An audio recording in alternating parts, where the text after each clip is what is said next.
The novel coronavirus has locked us down in different places across the country, but we refuse to remain quiet about the matters that are close to our hearts as a Rhodes community, which are in community engagement and environmental sustainability.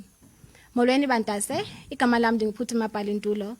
I am the Rhodes SRC Environmental Councillor, and welcome to our webinars of community engagement and environmental sustainability.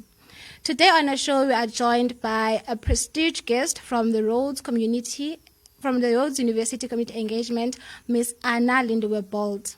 And without wasting any further time, I will get through to her. Anna Bolt is a manager of the Rhodes Community Engagement Bantu Early Child Development Program. She also coordinates the 910s program, which is an initiative by the Rhodes University Vice Chancellor, Dr. Size Mabizela. Anna graduated her BA in 2016 in Arts and Human History, or in Music and Arts History. She's passionate about education and the outdoors. Because of her passion, she founded the growth of the St. Mary's DDC Club with the Rhodes mountain climbing. And as that, she has won various awards, including the Student Representative Volunteer Award. Because of her passion and love for education and development in society, Anna Bolt is now pursuing her postgraduate certificate in higher education here at Rhodes University. Ladies and gentlemen, help me welcome Ms. Anna Bolt. Good afternoon, Anna. How are you today? Good, and yourself. Thanks so much for having us, Phuthuma. It's really nice to have the division represented in these kind of discussions, so thanks for inviting us. Okay, thank you very much for availing yourself. I understand that it's COVID-19, and most of the time, community engagement deals with working directly with people in the community. So can you please tell us how has that affected your engagement with communities? Yeah, definitely. So I think I have a few stories to share, this afternoon around what we've been doing during the lockdown. And I've kind of been doing some reflection around how to kind of visualize that and the learning that we've done as a division together. Because I think a lot of it will ultimately impact our sustainability as a division going forward even. So I don't know if everyone can see it on their screens. But I've developed a little model on the things that I've learned, or we as a division have kind of used to our strengths going through COVID-19. And in the model, there are three elements that I feel like are the gems. So obviously, we speak to our name, community and engagement. And each of these elements then obviously speak to our principles and what really grounds us in our work. So we have community and engagement, and then creativity. And I think that that's what's really been brought out during the lockdown period. So, yeah, the community for me really speaks to the relationships that you're building and the different partnerships that we have. And I think we've really tapped into all of our different partners and what they can do and how we can use them as resources. But it also speaks to our purpose and the sense of drive people have, the willingness to follow a common goal. I mean, I think that for me is the definition of community, the people around a common goal working for something together. And then obviously the engagement speaks to the mutuality and reciprocity. So engagement, I think we all know, is a two-way thing. So that really speaks to that. And then creativity, which is, for me, what lockdown has brought out in a lot of organizations. And that speaks to really the continuous reflection. I think we've all had to do things on the fly very quickly, adapt what we were doing, and also that adaptive behavior, that creative behavior, ensures that we are jointly planning and doing stuff together. So that then speaks to the other three. So in the middle there is the real gem. And I think on the screen you'll see I've put it in a golden circle because it's like the golden circle ticket for me. And that's social innovation. It's a mix of all these three things. And for me, and I think this speaks to environment and community, is social innovation is really using all of these things to make innovations for our social environment. And I think that's what we've seen in the community engagement division and the work. So suddenly in March, all volunteerism as it usually stood stopped. And so we had to really quickly adapt how we interact with our partners, how we get our students going in their own volunteerism spaces. So, for example, with the 9/10 program, we swapped to virtual volunteering. I mean, that obviously comes with a lot of challenges that you have to then be creative about. So how do you address data challenges with learners that maybe don't have access to data, or even students that don't have access to data? And then we've also done like a lot of, I'm sure others will speak to, courses.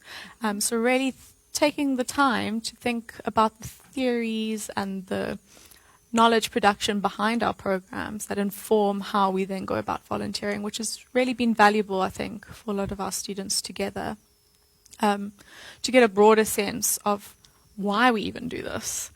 And then also like a lot of the rapid response stuff. So obviously in a pandemic, there's lots of needs. And having to think creatively, and with that engagement and being out in the community and our relationships, again, those three different things, we've had to think creatively about how we respond to this crisis in a developmental way. So instead of just giving out things, which then creates dependency and that sort of thing, we've been thinking about ways of getting people to make their own masks, for example, so giving out DIY kits.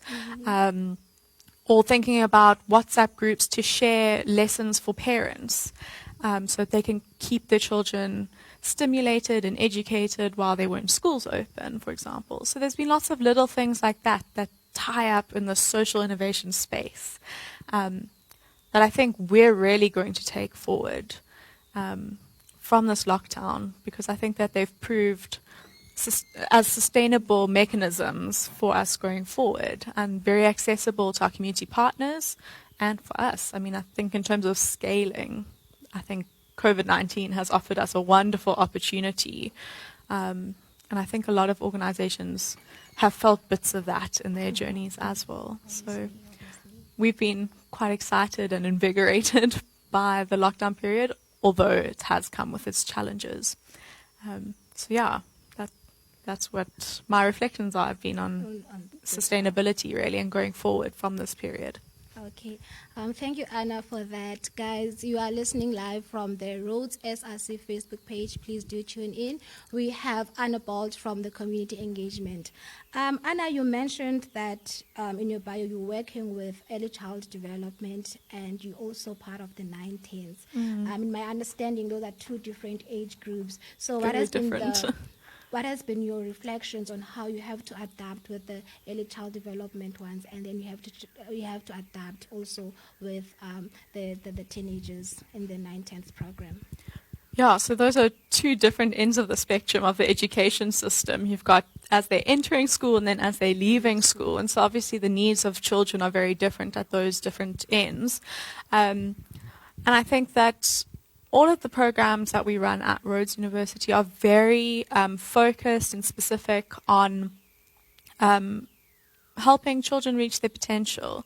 So, for example, in 9/10s, we look very deeply at the individual learner and their learning goals, what they want to do in their career, and focus in on that. So it's almost a one-on-one interaction to get that learner through their journey in their final year. Whereas in the beginning stage with the ECD, it's very play-based, which, it's all about motor development in the Budding Q program, which is what children need for their learning. They're very tactile. They want to touch everything and learn through their senses.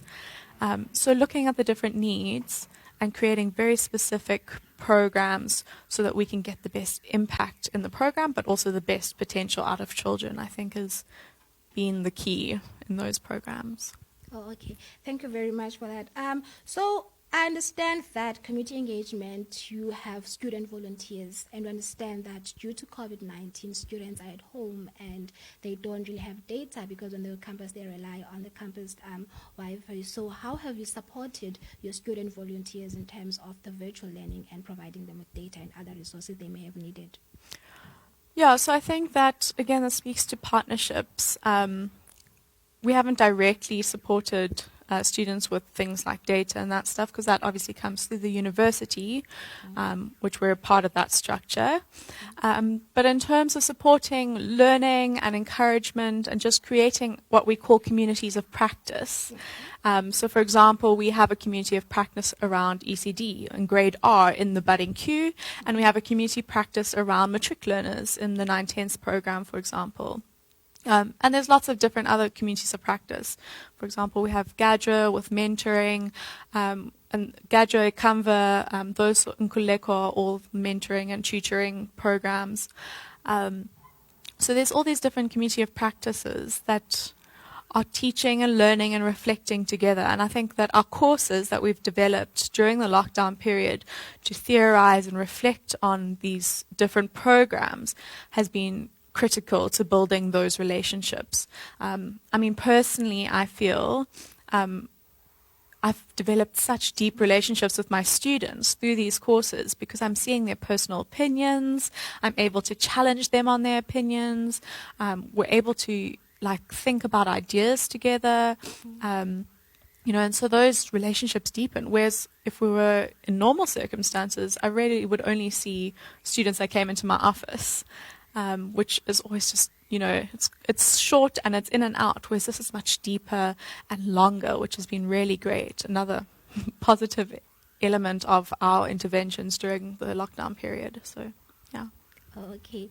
Mantase, we're still live on the Rhodes SRC Facebook page. Please do comment below with your questions and comments for Anna. And remember, the topic today is community engagement and environmental sustainability during COVID. We have heard from Anna what she has been doing and what Rhodes has been doing to support and continue engaging with communities around Makhanda. And we see that we are needed by our communities even during these difficult times.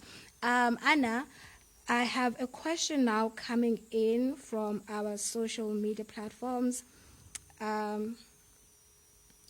This is Masienze Mbisi. She's asking, so Anna, the metrics of 2020 are now starting their prelims. What would be your best advice to your partnership schools? I think there's a typo there. Awesome, yeah. This has been the long-awaited results, because usually we would have a practice run in June and you'd be able to gauge where students are and do that final push for prelims and finals.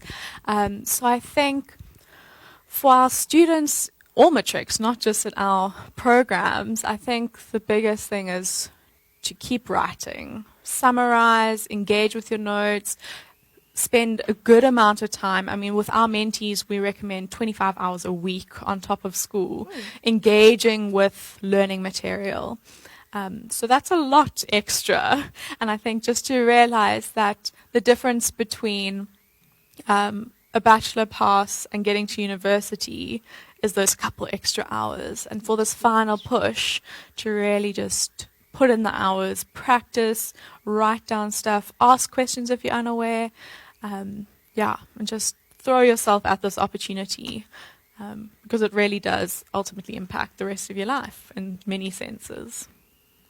Oh, okay, thank you. As you all know, Rhodes University is where leaders learn, and because of what Anna has said, many of our leader students have been motivated to come and pledge in their hours in helping improve our society through community engagement. So, Anna, we have a few students back on campus, even though some are not yet back. What would be your advice for someone who would want to come and volunteer in helping the students through your mentoring programs, either the early child development one or the 9/10 one? How can someone get involved? So at the moment, the programs aren't physically running in the sense that we're going to community partner sites, and that's really within COVID-19 regulations and just trying to keep our students as safe as possible, but also our community partners. So in that sense, we're referring students to do the courses and delve into those. But I think that there's a lot of interventions in Makhanda that need support by way of donation or by way of physical assistance. So, for example, like the Circle of Unity food support groups, they're often doing deliveries of food packages. Making masks is always a good thing. There's a lot of food gardening going on at the moment. To find out where those sort of things are happening, if people do want to and feel comfortable, I think that's the most important part. If they feel safe and comfortable to engage in those sort of activities on their own accord, to link up with community interventions that are happening now. And they can even go through Vuka, which is a citywide intervention that looks at the Sustainable Development Goals. So that will include anything from food security to education to gender equality initiatives, and log their hours on there. And so individuals working up to 12 hours in the volunteerism space can get a certificate, or if you have an organization like a society or sports club that wants to put in the extra stretch, and they can work up to 52 hours to get an organizational certificate and recognition. So there's interventions like that that are still happening across the city. Oh, okay, thank you very much. As you all have heard, there is a program run by the Rhodes University Community Engagement called Vuka Magana, and that's where you will all pledge in your hours of community engagement. Please do go onto their app. You have an app, right? It's a Google form, but it's on our website, yes. Yeah, you go on the Rhodes University Community Engagement website and fill in the Google form when you have pledged your hours. Please remember that individual get up to 12 hours, and if it's an organization or a student society, you need to have at least 52 hours to be recognized by the Rhodes University Community Engagement. Moving right along, Anna, can you please just tell us that moving forward, because you have had some positive impacts or reflections from COVID-19, what is it that in our new normal or our old normal you would like to, if when we reach level 1, for an example, what is it that you would like to get into level 1 with that you have learned from the lockdown? I think the lessons that we've learned from the lockdown period need to go much further beyond lockdown level 1. I think that's what I was speaking to in the beginning, is these 3 lessons we've learned around community and how we fashion community in our minds and our actions, engagement, what does that really mean, reciprocity and mutual benefit, and then finally the creativity. Those 3 things have to carry on way beyond lockdown level 1. They need to carry on in all of our plans, in our students, in terms of embodying those values and those actions. So, yeah, I think that those lessons need to just carry on in our work and help us form how we rethink going forward. Are we going to do volunteerism the same way as usual? More than likely not. We're going to start looking at different ways of using online learning and incorporating our community partners in that way, and sort of hybrid, blended approaches to volunteerism. Yeah. Oh, okay, thank you. We just have one more question from our audience online. This one is from Andani Korombi. She's asking, can students who would still like to join community engagement course still join? So many of our programs are actually coming to an end. I know that the Budding Q course has ended now, and 9/10 will be having its final culmination event quite soon, and the ECP course is ongoing, but it's in its final unit. So for this year, opportunities are closed in the formal sense, but definitely apply for next year. I think it's going to be just as exciting, if not more, because we'll actually be able to go to our community partners. So keep a close eye. Applications usually open November, December, and into January. So spread the word. Okay. Thank you. Just to repeat that, most of the programs are closing down, and that doesn't mean they won't come back next year. Watch out for the applications early November towards the late December, and make sure you are part of community engagement in 2021. Hopefully the times then will not be so virtual. Anna, before we let you go, are there any last words that you would like to say? I think just for people to reflect on their experience of lockdown, whether positive or negative, and think about what they're going to take forward into what you call this new normal. Because I think life as we know it is really going to change for better or for worse going forward from this pandemic. And I think for me, the key word has been innovation and creativity and having to adapt and be flexible. And I think that those are all 21st century skills that everybody needs, especially us as youth, going forward. So really to take that, embrace it, and work it into your life and your new projects and your new goals. So for me it was innovation and creativity. Yeah. Okay, thank you very much, Anna, for dedicating this time and coming to speak to us. The Rhodes SRC and the Rhodes student body is actually very lucky to have people like you that continue to serve the community. Ladies and gentlemen, we are now moving to our next session for today, which is more on the environmental sustainability part. And right now we're going to be playing a virtual video from one of the Planteers from HPW, Mr. Sikhumbuzo Rhadebe. Stay tuned.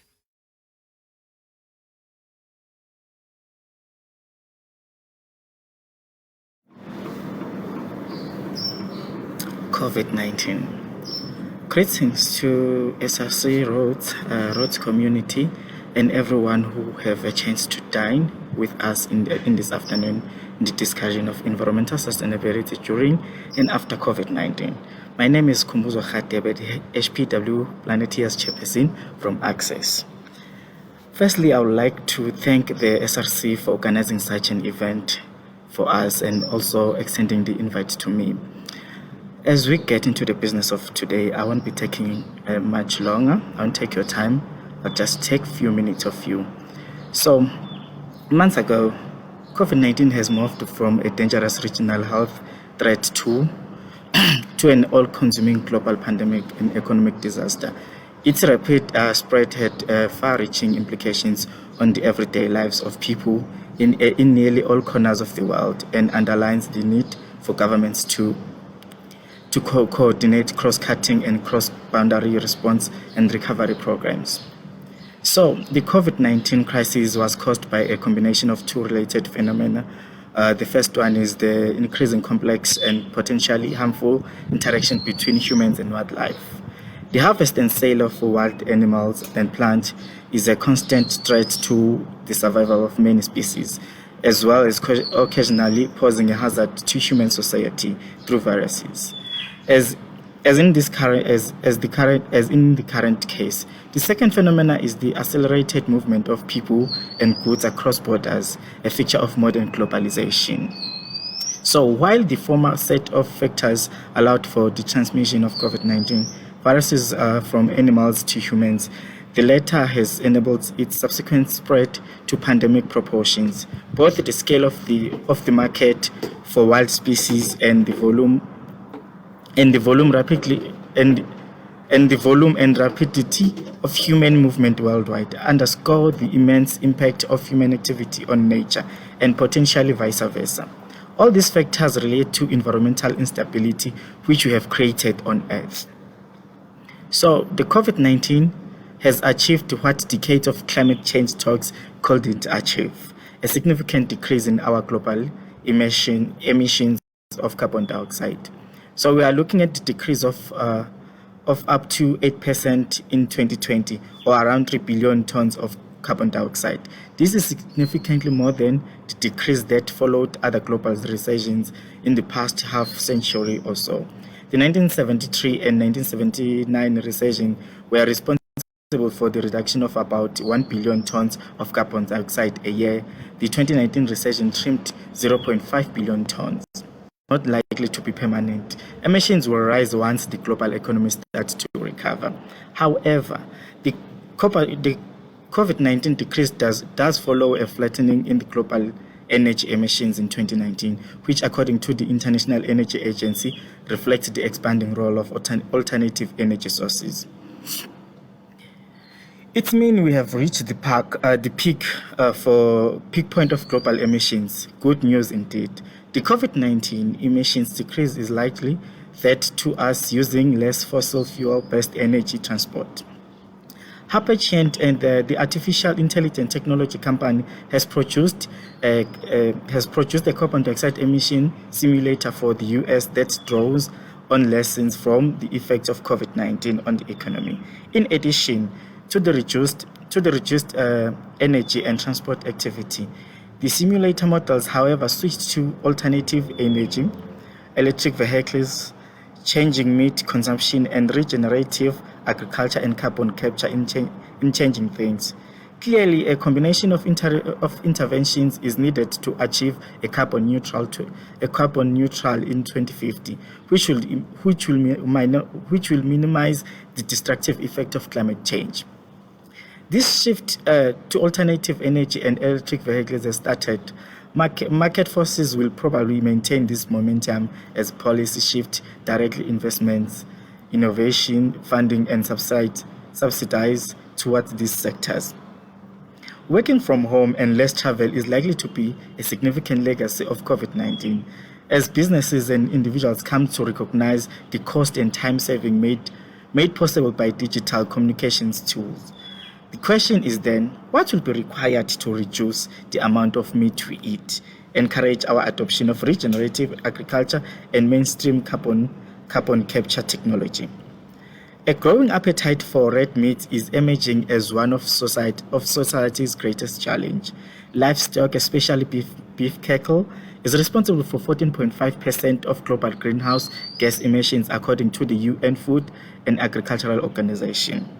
Global meat production grew almost fivefold in the second half of the 20th century, and the amount of meat eaten per person doubled. Our red meat demand is placing enormous pressure on crop and water resources. It takes, for an example, a global area 7 times the size of the EU to produce food for the cattle and other livestock in Europe. This is unsustainable. We need to eat less meat. I don't know whether people will like that. Linked to this is the concept of regenerative agriculture, which is gaining ground globally. At the heart of regenerative agriculture is a focus on soil health, with a move away from plowing synthetic fertilizers, pesticides, and genetically modified organisms to the use of cover crops, compost tiers, and compost and manure. So not only does this improve soil fertility, but it also improves soil structure and critically increase the amount of carbon stored in agricultural soil. Effectively, a natural form of carbon capture. According to the Regenerative Farming Association of South Africa, the depletion of soil carbon through large-scale input-focused agriculture contribute about 24% of annual greenhouse gas emissions. So South Africa is a pioneer and a leader in the world of regenerative agriculture. Not easy given the vested interest of large agricultural businesses is maintaining a business as a usual approach for farming. Like Woolworths Farming for the Future initiative, they have demonstrated an increase in soil carbon linked to their holistic farming support, which helps farmers grow quality produce while protecting the environment, preserving natural resources, and reducing dependence on chemical fertilizers, herbicides, and also pesticides. This natural carbon capture revolution is a world away from the carbon capture and storage model tortured by the fossil fuel-based energy sector. They want to offset their climate change impact, capturing carbon and compressing it and injecting it underground for storage.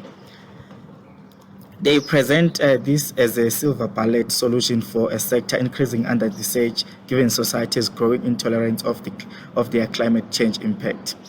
The Center for Climate and Energy Solutions estimates carbon capture technologies can capture more than 90% of carbon dioxide emissions from power plants and industrial facilities, potentially achieving 14% of the global greenhouse gas reduction needed by 2050.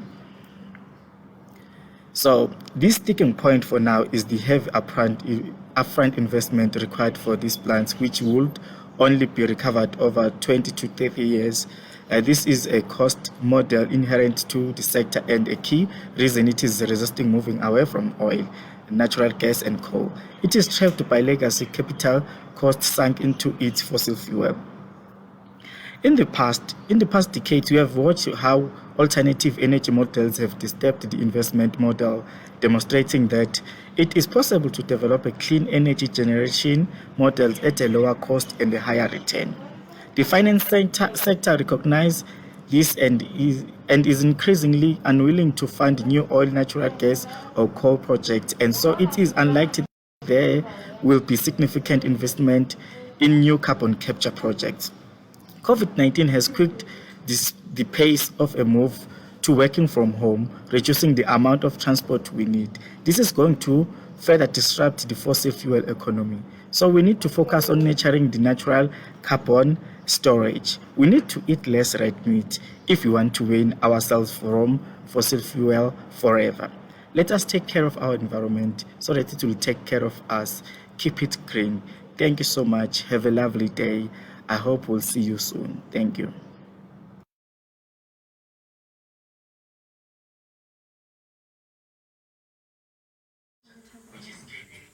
So I'm going to post that now.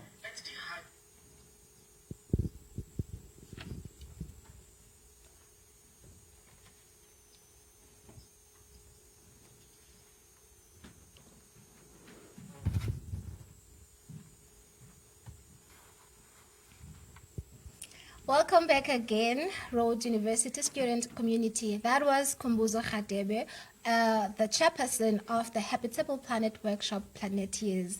Thank you so much, school, for such an informative talk. We have such positive feedback from our live audience from Facebook. We got one from Nwabisa Mkhize saying, thank you, school, for representing the Planetier community. And we have another one from Noluko Makwati saying, HPW all the way going live with USCOO. Moving further along, right now we are going to be talking to Miss Emma and Miss Yenziwe Mbuyisa. Miss Emma is from the Rhodes University Community Engagement. She is studying her BSc Honors in Psychology, and she likes community engagement. She is the chairperson of the student society called Inkwenkwezi Society, which is also part of the Rhodes University Community Engagement. She's also working for the budding queue and the Fort England Hospital budding program. She also serves as the community engagement rep for the sailing club. So she just like to share that the COVID-19 national shutdown has meant that she has learned more about the spirit and the principles of community engagement, and she feels excited for the next year when we continue with community engagement and our community partners.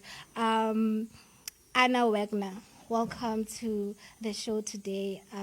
Thank you for having me. I'm very excited to be here, and it's quite nice to be out the house. So are we going to just start? Can I speak about the programs that we've been having?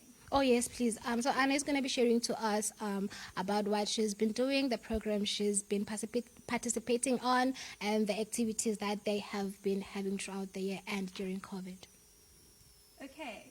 So obviously with lockdown restrictions, we haven't been able to physically volunteer, which has posed a lot of problems for us because specifically with Inkwenkwezi and Budding Q, we are working with children at schools, and most community engagement programs have that kind of involvement and commitment to it.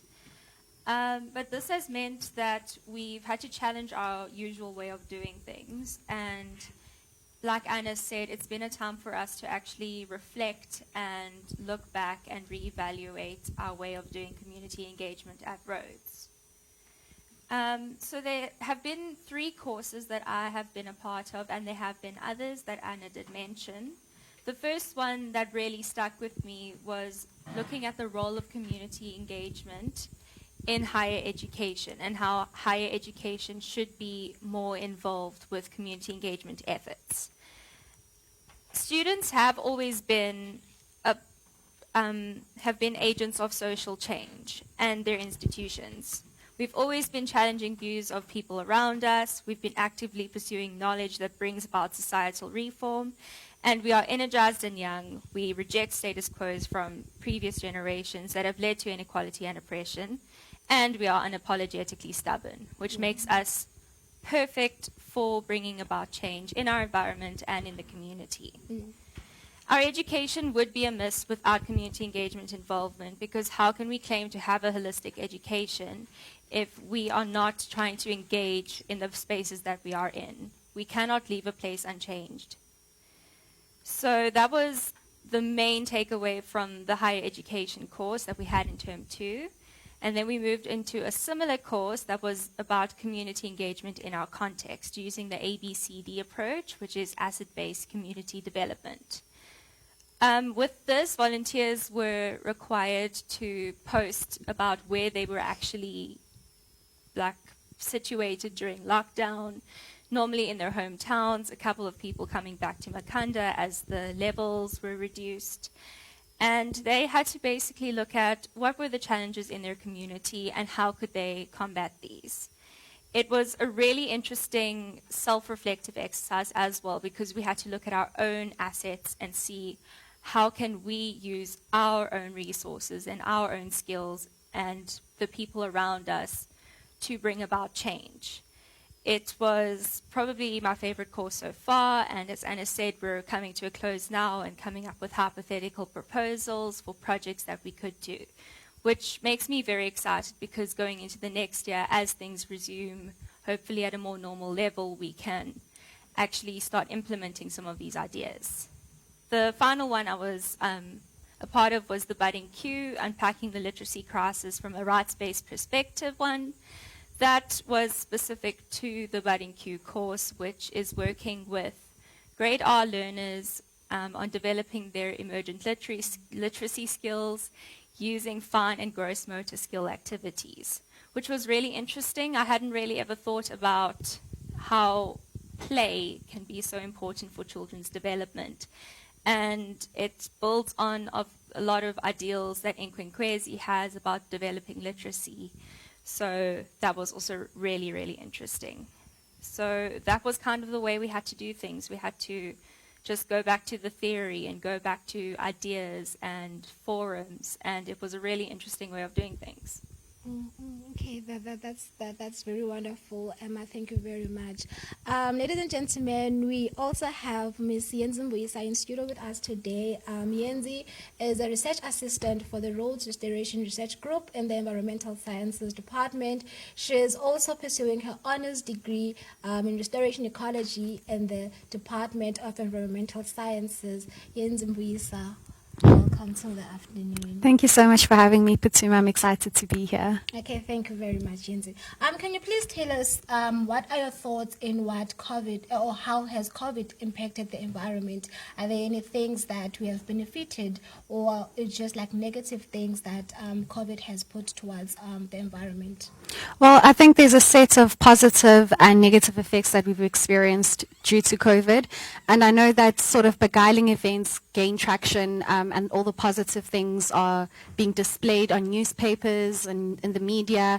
And a lot of the positives that we're not traveling as much, so that obviously has caused a new coin term that I actually learned quite recently. It's called an anthropause, where everything seems to have like paused down, and sort of the effects of the Anthropocene of people traveling and moving around and burning fossil fuels have decreased tremendously, contributing to decreased air pollution, decreased noise pollution, and and so forth. So some of the positive aspects can be seen in areas that were experiencing a lot of carbon emissions. So places such as China, India, possibly even like the US, might have experienced visible and clear sort of differences from the time that COVID sort of picked up pace and people went into lockdown, and they could see that there's a difference in the environment and the air that they're breathing in, and just the states in which the environment is in.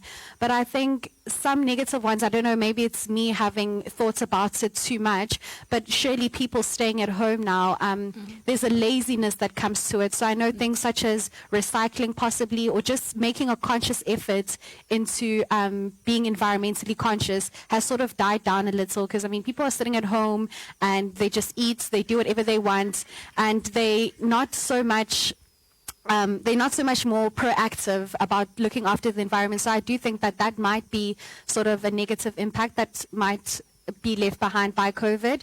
And in the same token, as much as sort of industry consumption and industry has just changed its ways positively towards the environment, I do worry that when things go back to a certain kind of normal, it might escalate the amount of emissions that we've tried to decrease. And I mean, the short-term decrease of environmental sort of like greenhouse gas emissions is not enough to be a sustainable to keep this environment sustainable. So I do think that long term our new normal should incorporate us being more environmentally conscious, being more on the side of trying to be sustainable, of trying to make a proactive effort in everything that we do, and just being conscious of what impact does this have on the environment, what impact does this have to me on my immediate home or my immediate community.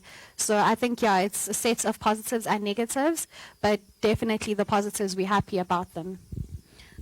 As you can see and hear, Yenzi is just touching base on how positively and negatively COVID-19 has impacted the environment. And in what she's saying, she touches on how we have been kind of locked out in our homes and cannot travel to different workplaces or different places of sports or anything that we were doing in our old normal. This is quite interesting because Emma, for community engagement, you need to get out of your house and be there with community, help communities. So as Mbuyisa Lana explains that COVID, we cannot move, and that has been positive to the environment. How has the restrictions in movement affected community engagement since we have to be in communities? So, like we did mention, we haven't been able to have physical volunteering, so that definitely has had an impact, and it's been a bit stressful to not be able to engage with our community partners and be out there in our environments. But it's forced us to be creative, like Anna said. For example, a student society, the JJH educational program, they support a children's home in Alexandria, and they are now running a virtual run-a-thon where people can sign up and get people to sponsor them per kilometer, and then that money can go towards their children's home. So that's an example of out-the-box thinking, people staying restricted, not traveling too far and having the carbon emissions and all of that, but still thinking of ways to get out there and show up, which is the most important thing with community engagement, just showing up. And we've been able to some extent, do that. Okay, thank you.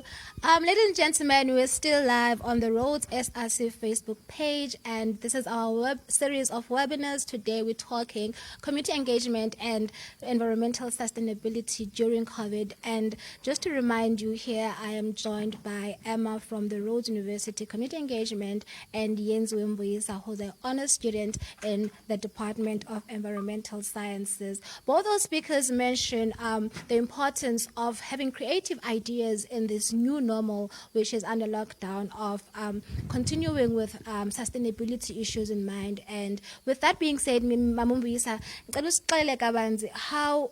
what are the ways, because obviously this week, which is like from the 14th to the 19th of September, we're celebrating Recycle and Cleanup Week. So can you please share with us some of the ways, creative ways that people can engage in recycling and reducing their waste within the comfort of their homes?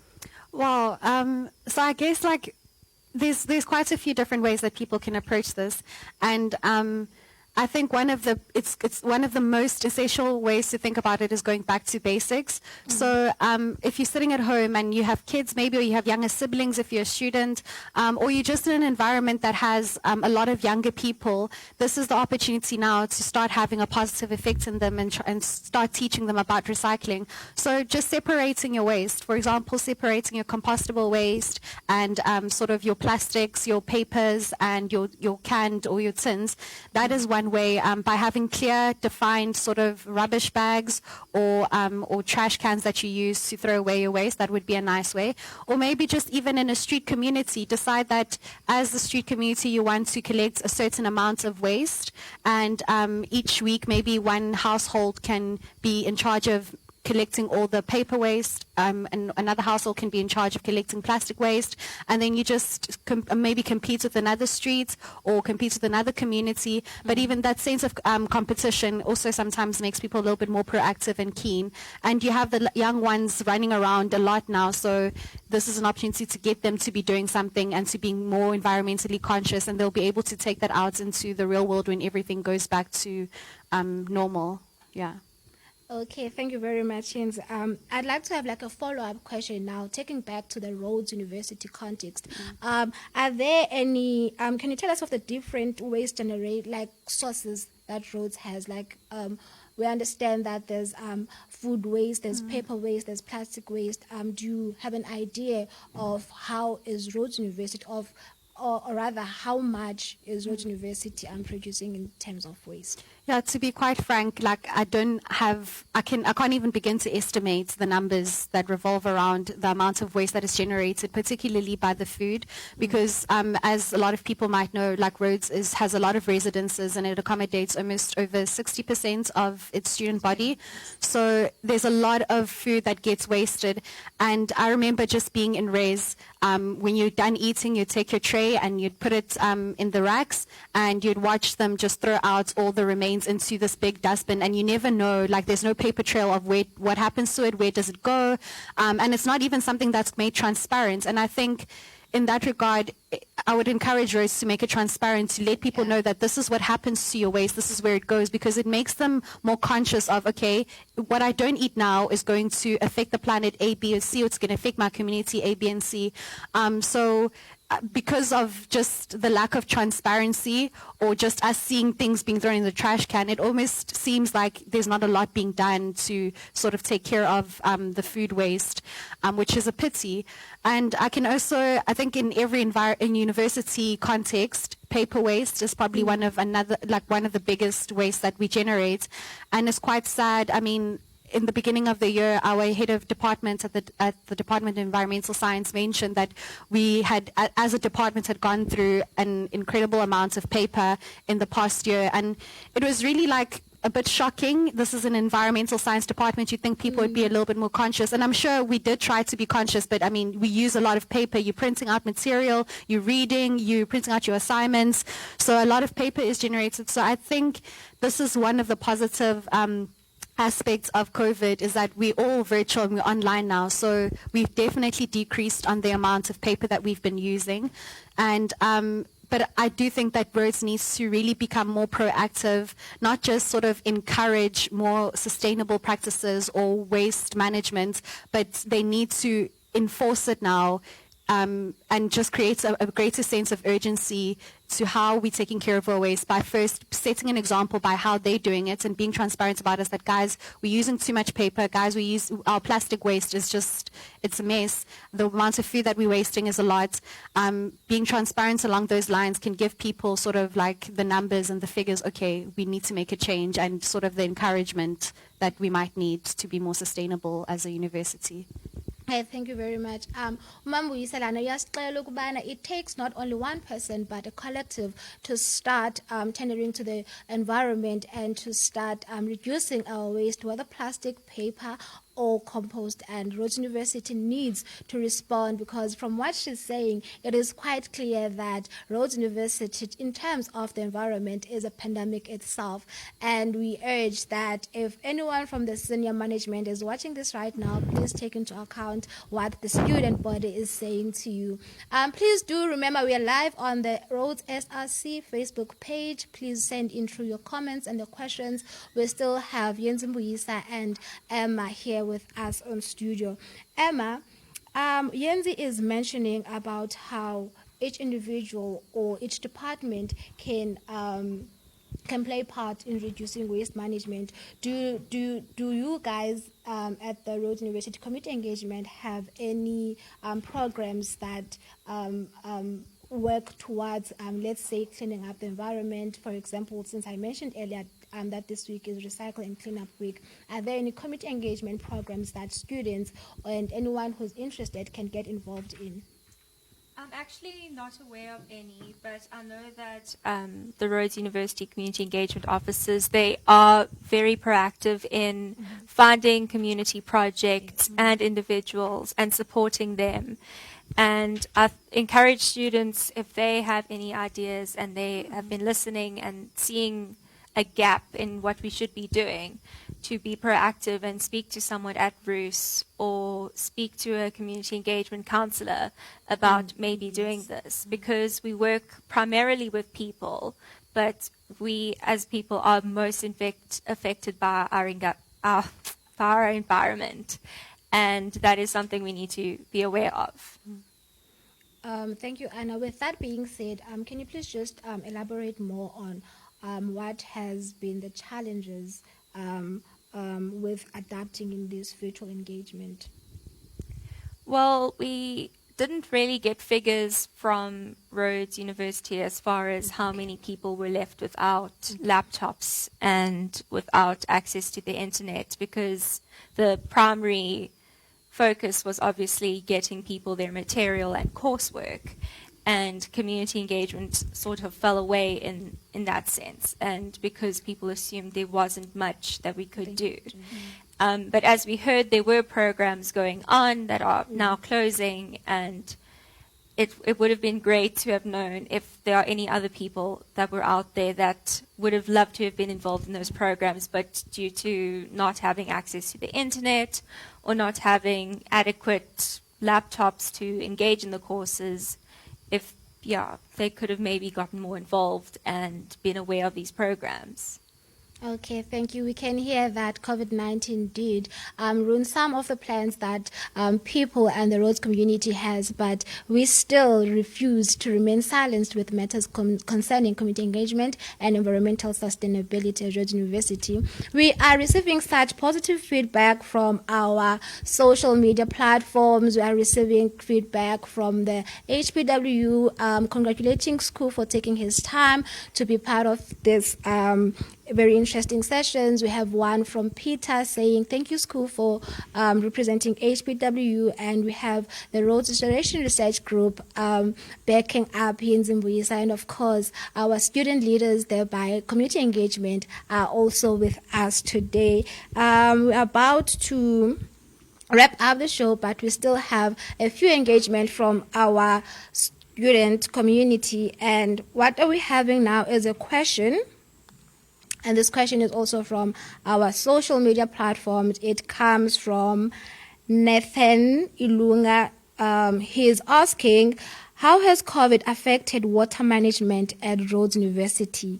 Are they still cut off? Such an interesting question, and I will allow Ms. Yenziwe to please try and answer that question, and then Emma can also put in something there.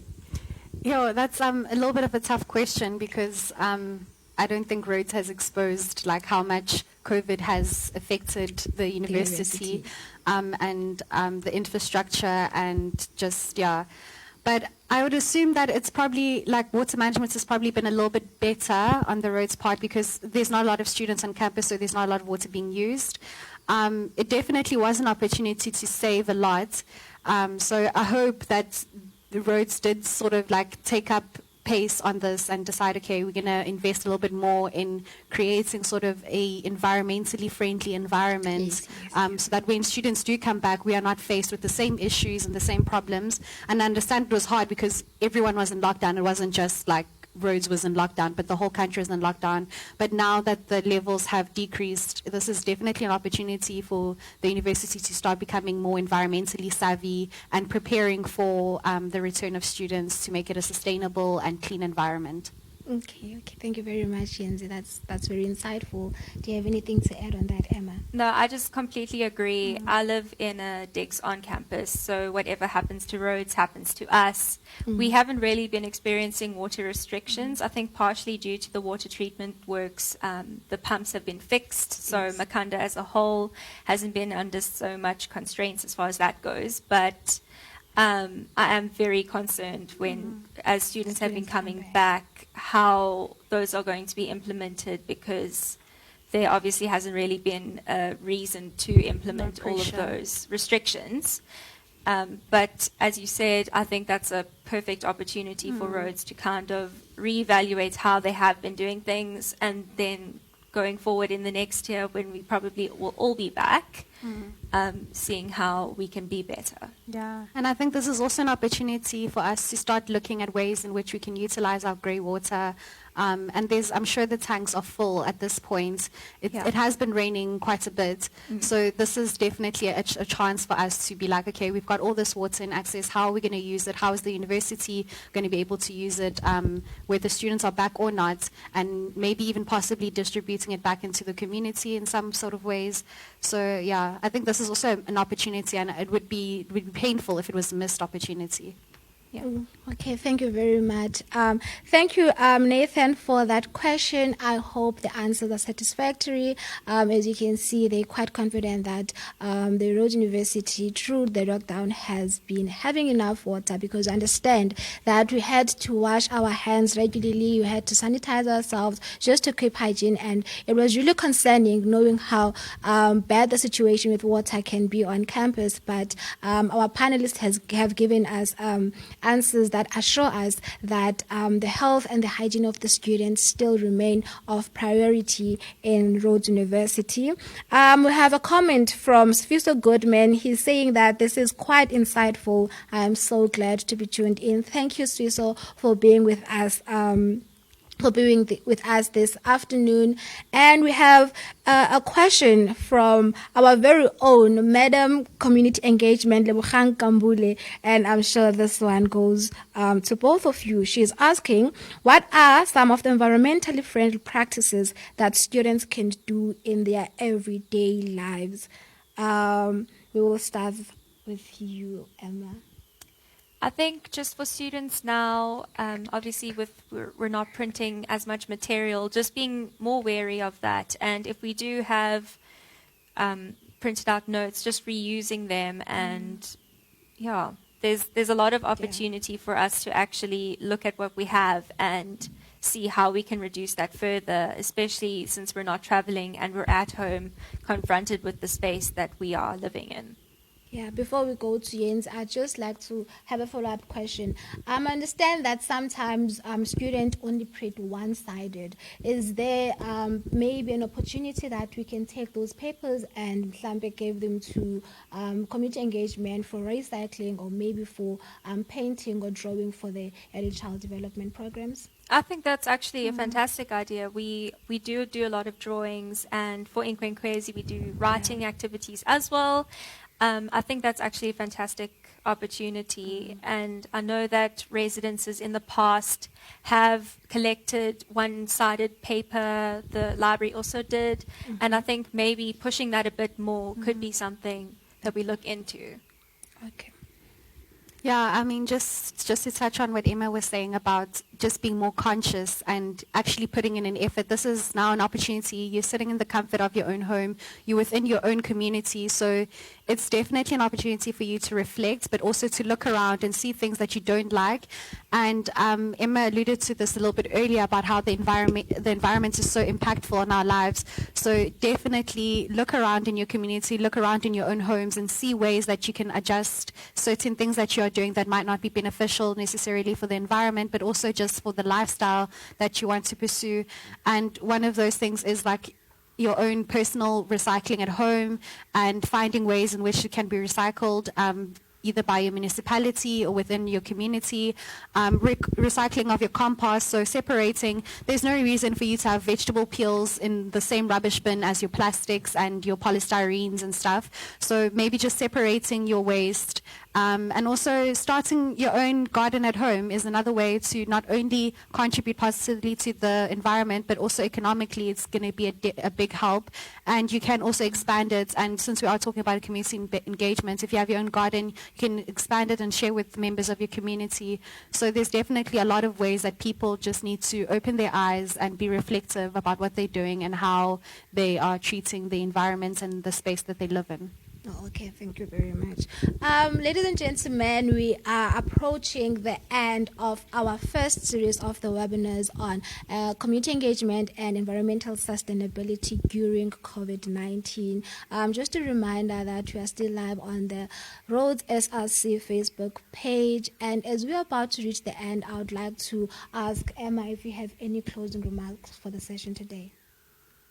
I just think I'm very excited for next year and to have all the students back. It's been so great to see people coming back and people constantly asking, how can I get involved? What can I do? And to those people I say, just look out for next year, get involved, and just use all the energy that you've accumulated from being at home, not having much to do, and seeing what you can do when you get out there and you show up for your community. Okay, thank you very much. Any closing remark, Mbuyisa? I just want to extend sort of the sense of urgency that we are sort of in a predicament, and I hope we don't go back to normal. Like, I hope that environmentally thinking, we don't go back to what is known as normal, but we decide to change our ways and we become more proactive. And I'm especially speaking to the university structures, especially those that are in higher positions, to really begin to enforce principles of environmental sustainability, changing campus lifestyles, changing our infrastructure, encouraging and motivating and almost demanding students to be more environmentally conscious, and just to engage with the environment, engage with the community, and make this a personal thing, because this is the only planet that we have. And like Putuma's campaign for SRC is, she stands for what she stands on, and we definitely should be taking more responsibility in how we care for the environments that we live in. Okay, thank you very much, Yenziwe and Emma. Ladies and gentlemen, now we are reaching the very end of our show now, and as Emma has highlighted, please watch out for next year. Community engagement is coming bigger and better, and you better get involved so that you do not miss out, and you play your part in making Rhodes community and the Grahamstown at large a better place for its citizens. And thinking environmentally, as Yenziwe Mbuyisa has just told us, that it is time that we get leaders that have sustainability issues in mind, leaders that are more environmentally conscious, and leaders that will lead these programs into prosperity. And we're coming live from the Rhodes SRC Facebook page. Now we're going to go on to our community engagement councillor, Ms. Leboghang Nkambule, as she gives us closing remarks for this. Good day, good afternoon. Siyabonga enkosi. I'm Leboghang Nkambule, and I am the SRC Community Engagement Councillor. You know, prior to the pandemic, it was such a successful year already for community engagement and also then environmentalism, because during O Week we had hosted a very, very successful community engagement and environmental extravaganza, which was attended by so many of our first years, and we received great feedback from it, and we're just looking forward to the year ahead. However, you know, we were met with the pandemic, and what was our new normal now had to transition. I remember even prior to the pandemic, as the SRC, we had just launched the SRC Shadow the Leader. Many of our council had met the mentees from Zika Secondary School, and it was such an exciting program to start, and we were all looking forward to it. And then we were hit by a global pandemic. So with the global pandemic, it really left quite a bitter taste in all of us, because it was sort of a transition to now having to go home, and everything that we had planned prior to that was really during a time where a pandemic wouldn't be there. So when it had happened, it was having to go back again to the drawing board to see what is it that could still allow us to be able to achieve our objectives for the year. And this was really through a very much of a collaborative effort from RUS, the community engagement representatives, and us having to work together to see how we can be able to still allow ourselves to have a very fruitful year, and to also just achieve many of our objectives. So it was really a very difficult time to transition. However, what we saw was the fact that I think now we realize the power of social media. And so it started off with us having to share a lot of posts of things that were happening. Ruth was doing a lot of work within the community of Makhanda, so that having to encourage our community engagement representative to share that content and to just keep CE visibility, which was one of our very much collaborative mandate for the year of 2020.